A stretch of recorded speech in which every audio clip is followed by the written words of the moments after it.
जय श्री राम। नमस्कार दोस्तों, बात करते हैं आज हम। आपने समाज में देखा होगा कुछ लोगों के पास एक से एक लग्जरियस गाड़ियां हैं। हर दिन वो नए नए गाड़ियों पे घूमते हैं। और कुछ लोग ऐसे हैं जो अथक प्रयास कर रहे हैं, मेहनत कर रहे हैं, मगर पैदल चल रहे हैं। एक अच्छा साधन नहीं है उनके पास। क्यों? क्योंकि उनके कुंडली में कुछ ऐसे योग हैं, वाहन से संबंधित ऐसे योग हैं, वाहन सुख से संबंधित ऐसे योग हैं जो नहीं बने होंगे शायद। आइए हम बात करते हैं कुंडली में बनने वाले वाहन सुख से संबंधित, लग्जरियस गाड़ी से संबंधित योग के बारे में। पहले हम भावों को देखते हैं। ये चतुर्थ भाव जो है यही आपका सुख का भाव है। गाड़ी से मिलने वाली जो सुख है इसका भाव है ये।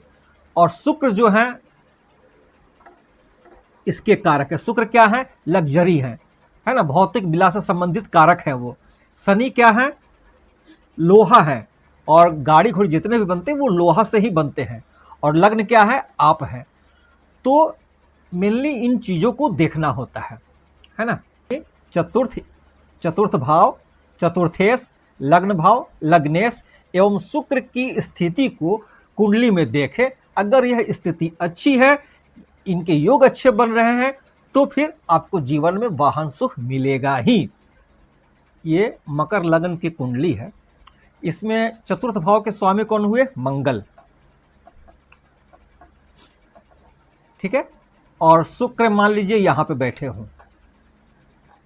मंगल 1 नंबर की राशि में बैठते हैं तो क्या होगा? रोचक योग बनेगा। और 7 नंबर की राशि में अगर शुक्र बैठे हैं तो मालव्य राजयोग बनेगा। यदि इस मकर लग्न की कुंडली में मंगल और शुक्र एक साथ कहीं बैठे हों तो फिर ऐसे जातक को गाड़ी का सुख मिलेगा ही। मान लीजिए मंगल और शुक्र यहां बैठे हों, अच्छी स्थिति है, मंगल यहां स्वराशि के हैं, यहां मंगल और शुक्र बैठे हों तो फिर मंगल यहां पे उच्च के होते हैं। 10 नंबर की राशि में मंगल उच्च के होते हैं। यहां पे ये राजयोग नहीं बनेगा। क्यों? क्योंकि मंगल और शुक्र, मंगल यहां पे नीच के हो जाते हैं। यहां पर भी योग बनेगा। मंगल और शुक्र यहां बैठे हों तो भी ये योग बनेगा, क्योंकि मंगल शुक्र यहां स्वराशि के हैं। यहां पर ये योग नहीं बनेगा। क्यों? क्योंकि मंगल तो ठीक है मगर शुक्र क्या है? नीच के हो जाएंगे। वही यहां पे जो है यह योग बनेगा, क्योंकि शुक्र यहां स्वराशि के हैं, मालव्य राजयोग बना रहे हैं। अब अगली स्थिति को देखते हैं। यदि किसी जातक की कुंडली में लग्नेश जो है चतुर्थ भाव, नवम भाव, 11 भाव के स्वामी के साथ बैठ के युति बनाए तो भी यह कहलाएगा कि उसको गाड़ी का सुख है। तीसरी स्थिति, यदि किसी जातक की कुंडली में चतुर्थेश जो है उच्च के हों और यह चतुर्थेश जिस भाव में बैठे हों, जिस राशि में बैठे हों, उसके स्वामी जो हों केंद्र में हो या केंद्र त्रिकोण में हो, तो वैसी स्थितियों में भी यह राजयोग बनता है। यह कुंडली अमेरिका के बहुत बड़े उद्योगपति, माइक्रोसॉफ्ट के संस्थापक बिल गेट्स जी की है। मिथुन लग्न की कुंडली है। चतुर्थ भाव में मंगल एवं बुध है। मैंने जैसे आपको बताया कि चतुर्थ भाव के स्वामी उच्च होकर बैठे हों, तो बुध जो है 6 नंबर की राशि में उच्च के होकर बैठते हैं। दूसरी स्थिति बताया था कि लग्न के स्वामी जो हैं वो चतुर्थ से, 9th से और 11 भाव के साथ स्वामी के साथ युति बनाए, तो इसके स्वामी कौन हुए? बुध हुए। और एकादश भाव के स्वामी कौन हुए? मंगल हुए। अब देखिए यहाँ मंगल और बुध की युति बनी हुई है। तीसरी स्थिति क्या बताया था हमने? शुक्र के भी देखिए स्थिति काफी अच्छी है। शुक्र जो है 7 नंबर की राशि में विराजमान है, अस्वगृही हैं, एवं शनि भी देखिए उच्च के हैं यहाँ पे। तीसरी स्थिति मैंने बताया था चतुर्थ भाव के जो स्वामी हो वो उच्च के हो और चतुर्थेश जो हैं वो लग्न में हो या फिर केंद्र में हो। तो यहाँ क्या है? चतुर्थ भाव के स्वामी कौन होते हैं? बुध हैं, 6 नंबर की राशि में उच्च के होते हैं, कन्या में। और चतुर्थ भाव जो है इसके भी स्वामी कौन हुए? बुध है, केंद्र में है ना। तो इनकी स्थिति बिल गेट्स की कुंडली में तो तीनों के तीनों योग मिलते हुए दिख रहे हैं।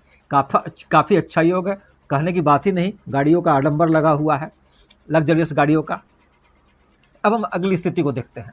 यदि किसी जातक की कुंडली में सप्तम भाव के स्वामी जो हैं आपके बैठ जाएं चतुर्थ भाव में, यानी चंद्रमा यहाँ बैठ जाए, ठीक है, तो ऐसे जातक को विवाह के बाद जो है गाड़ी का सुख मिलता है। यानी हो सकता दहेज में गाड़ी मिले, है ना, सुख मिलता है। अगर किसी जातक की कुंडली में षष्ठम भाव के जो स्वामी हैं अगर वो बैठ जाए आपके चतुर्थ भाव में, तो क्या होगा कि ऐसा व्यक्ति कर्ज के पैसे से लेकर के गाड़ी खरीदेगा, कर्ज लोन लेकर के गाड़ी खरीदेगा, है ना। और ये भी हो सकता है कि वो कर्ज के पैसे को चुका ना पावे और गाड़ी उसकी सीज हो जाए, बैंक उठा ले जाए। और यदि किसी जातक की कुंडली में अष्टम भाव के जो स्वामी हैं अगर ये बैठ जाए आपके चतुर्थ भाव में, तो यहाँ कौन हुए, सूर्य हुए। अगर यहाँ सूर्य बैठ जाए तो क्या होगा, या शनि, मान लिया अगर यहाँ 10 नंबर लिखा हुआ और शनि महाराज हो, ठीक है ना, अगर वो यहाँ बैठ जाते हैं तो फिर क्या होगा, वैसे जातक जो है उसके गाड़ी से दुर्घटना का योग बन जाएगा, है ना। ऐसे जातक को चाहिए कि गाड़ी ना ही खरीदे तो ज़्यादा अच्छा है। अगर दसम भाव के जो स्वामी हैं अगर वो जो है बैठ जाएं आपके लग्न में, तो क्या होगा, ऐसा जातक अपने बाहुबल के दम से गाड़ी को परचेज करेगा, अपने ही कमाई से, मेहनत से वो गाड़ी खरीदता हुआ दिखाई देगा, है ना। अब अगली स्थिति को देखते हैं। यदि किसी जातक की कुंडली में भाग्य भाव, कर्म भाव और लाभ भाव के स्वामी अगर चतुर्थ भाव में बैठे हों, किस किस भाव के स्वामी, भाग्य भाव के स्वामी हो, कर्म भाव के स्वामी हो और लाभ भाव के स्वामी हो, इन तीनों भाव के स्वामी होकर बैठ जाएं आपके चतुर्थ भाव में, तो ऐसे जातक के पास में एक से अधिक गाड़ियां देखते हुए मिलेगी। काफ़ी लग्जरियस लाइफ होता है ऐसे लोगों का, भाग्य के सहारे, कर्म के सहारे और लाभ के सहारे कई गाड़ियां उनके पास मिल जाती हैं। अब मैं बोलूँगा कि यह योग कब कारगर सिद्ध नहीं होगा, यदि शुक्र अच्छी स्थिति में नहीं हो, नीच में हो, यानी 6 नंबर की राशि में बैठे हो, चतुर्थ भाव के जो स्वामी है चतुर्थेश भी जो हैं वो अच्छी स्थिति में नहीं हो, डिग्री वाइज कम हो, 1-2 डिग्री के हों, 24, 27, 28 डिग्री के हों,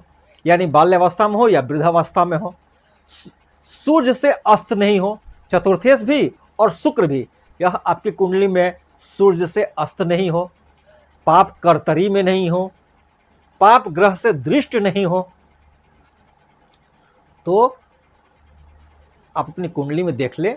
अगर यह नहीं है तो फिर आपके वाहन सुख का योग बनता है, आप कई गाड़ियों के स्वामी हो सकते हैं। मैं ज्योतिष से संबंधित वीडियो बनाता हूं। अगर आपको हमारा वीडियो अच्छा लगे लाइक करें, शेयर करें, सब्सक्राइब करें। सब धन्यवाद।